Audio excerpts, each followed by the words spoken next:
Okay, we're going to look at a recognition algorithm called the two-finger algorithm. Now, uh, this is kind of a funny algorithm because it's an algorithm that might work and might not work. And so let's keep that in mind. Um, Later we'll see a better algorithm, okay?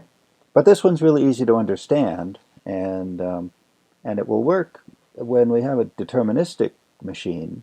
This algorithm will work well, but for non-deterministic machines, we have a problem. Anyway, so I call this the two-finger algorithm. We're going to have uh, I'm going to use two fingers. I'm going to put one finger on a state and one finger to indicate a position in the string. Okay, uh, and so in each step, um, I can do uh, one of uh, one of a few different things. I could stop. You can stop at any time. Um, if you stop and your right finger is on a final state, an accepting state, then you win the game. And that is, the algorithm finishes successfully.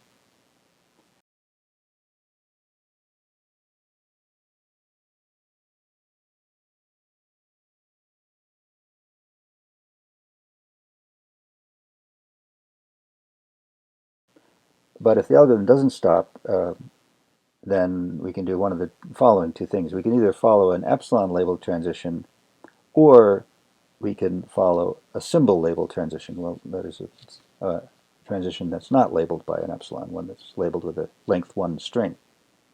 Okay, but we can only follow an epsilon transition, of course, if there is one we can follow, one coming out of state R, the state where our right finger is pointing, and and we can only follow a symbol labeled transition if two things are true. First off, there has to be such a transition out of the current state, and secondly, that symbol needs to be the next symbol in the input.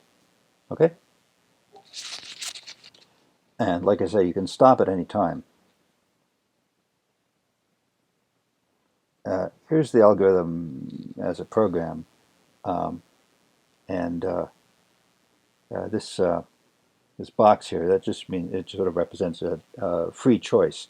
So we can choose between one of these three alternatives, but there are restrictions. You can only choose an epsilon if there's a state you can get to. By an epsilon, you can only choose to follow a transition labeled by W0, which is the next item of input. Okay, and you can stop anytime. It just means you just jump out of the loop, break the loop. Okay. When we're done, we'll consider that we're successful. I said earlier, if your finger is on an accepting state, but also we're also going to require that the remaining string is empty. Okay, so you can think of this algorithm as kind of the rules for a game of solitaire. And a string will be in the language if there's a way to win the game. If loss is inevitable, then the string is not in the language. If winning is possible, then the string is in the language. Okay, we're going to illustrate the two-finger algorithm on this machine, which is a kind of weird machine. It has a few oddities about it, but it's a machine. It's a perfectly good NDFR. Okay, I'm going to use the green arrow to indicate how far along I am on my input string. So this is my input string over here. The green arrow indicates where we are right now. And I'm going to use brown double arrow to illustrate where my other finger is, where my right finger is. Okay, so my right finger starts on the start state, so that's state 0 here. Okay, now the first thing I can do, because there's a transition here labeled A, and there's a transition here labeled epsilon, there's actually three things I can do. I could stop, but if I stop, I lose the game, because the only way to win the game is to get the green arrow to the end, that is to read the entire string and end up in a final state, and there's only one final state, and that's over here, and I'm not there yet. Okay, so for two reasons I would lose if I just stop now, so I'm not going to stop. Um, I could follow this epsilon transition, okay, and I could follow this A transition. Um, I think what I'm going to do is I'm going to start by following the A transition and just show you some of the things that I can, just to show you, that I can make a wrong move and then be hopelessly lost, because that's exactly what's going to happen here. Um, so the first move I'm going to make is to follow the A transition. Okay, so my green arrow, uh, I read one item of input. Okay, so now I've read one item of input, and at the same time I follow the A transition, and I follow that and end up in state 1. Okay, and now at this point I could stop, but that's no good, or I could follow an A transition. And there's two possible transitions I could follow. So one I could follow is this one. So let's see what happens if I follow that transition. Okay, and as I do that, I read another item of input, so the green arrow moves along as well. Okay, now when I'm in state 6, um, when I'm in state 6, there's no outgoing transitions. And so the only thing I can do is stop. And since I've stopped and I haven't got to the end of the string, I've lost. Okay? And also 6 isn't a final state, so for a second reason I've lost. Okay? So ending up in state 6, I never want to go to state 6, okay? But I just wanted to show that it's possible. Let's go back then. There we are. Okay? So after one move, we're in state 1, and we've read one item of input. Okay? Uh, Besides stopping, I could go to state 6, and the other thing that I haven't explored yet is going to state 4, so let's try that. Go to state 4, and that means reading an item of input, so I read 2 items of input, and now besides stopping, the only thing I can do is go to back to state 1, and that reads another item of input, and now besides going to state 6, which we found out is a bad idea, and stopping, which is also a bad idea, I can only go to state 4, so we'll go back to state 4. I'll read an item of input, and now I have an E. And I can't move, okay? So the only thing I can do now is stop, and I lose the game, okay? So, so this string is in the language, but if you make bad choices, then you lose the game, and you don't prove that this string is in the language, okay?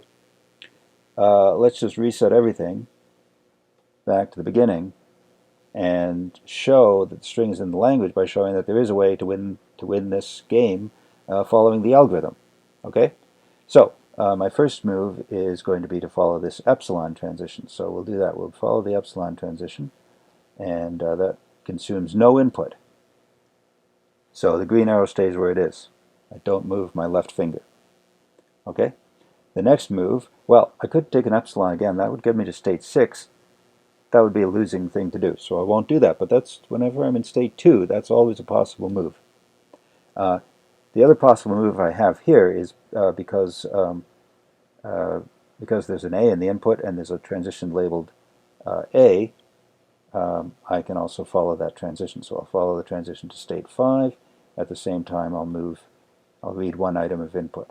Okay, now in my next move, I will go back to state 2 while reading another item of input.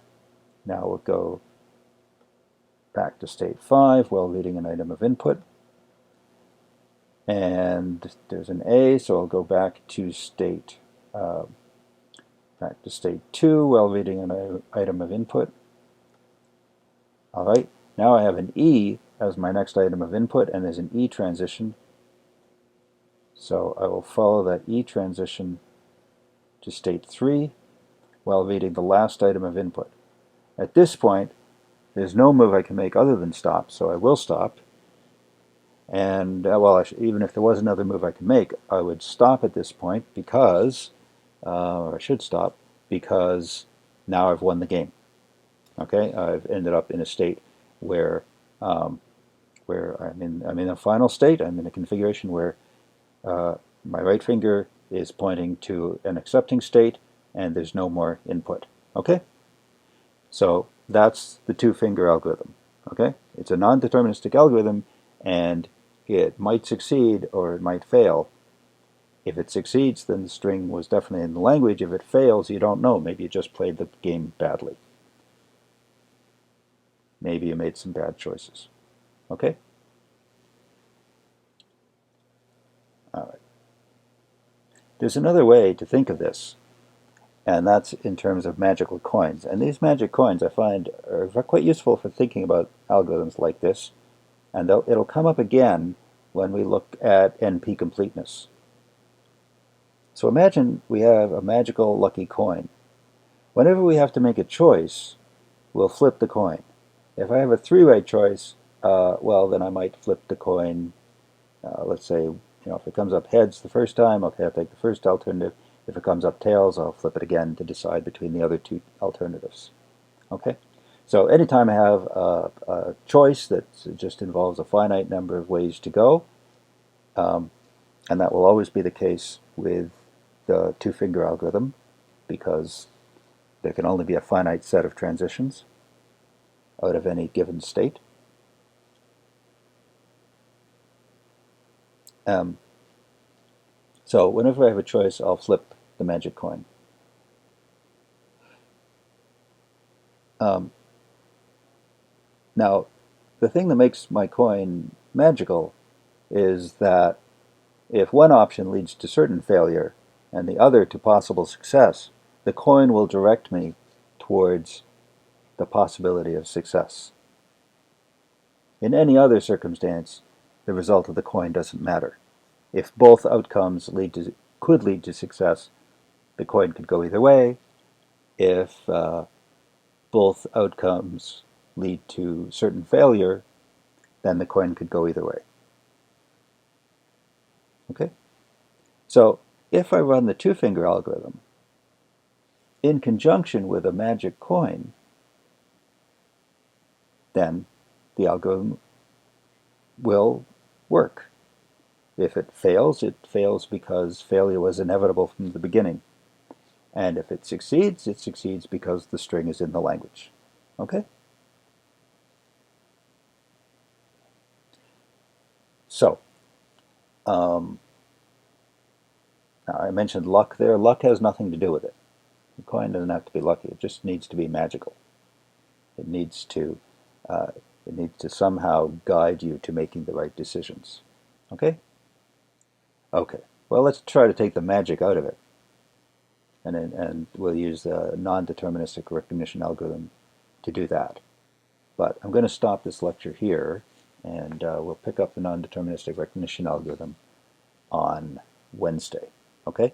So in the meantime, try drawing some automata. Try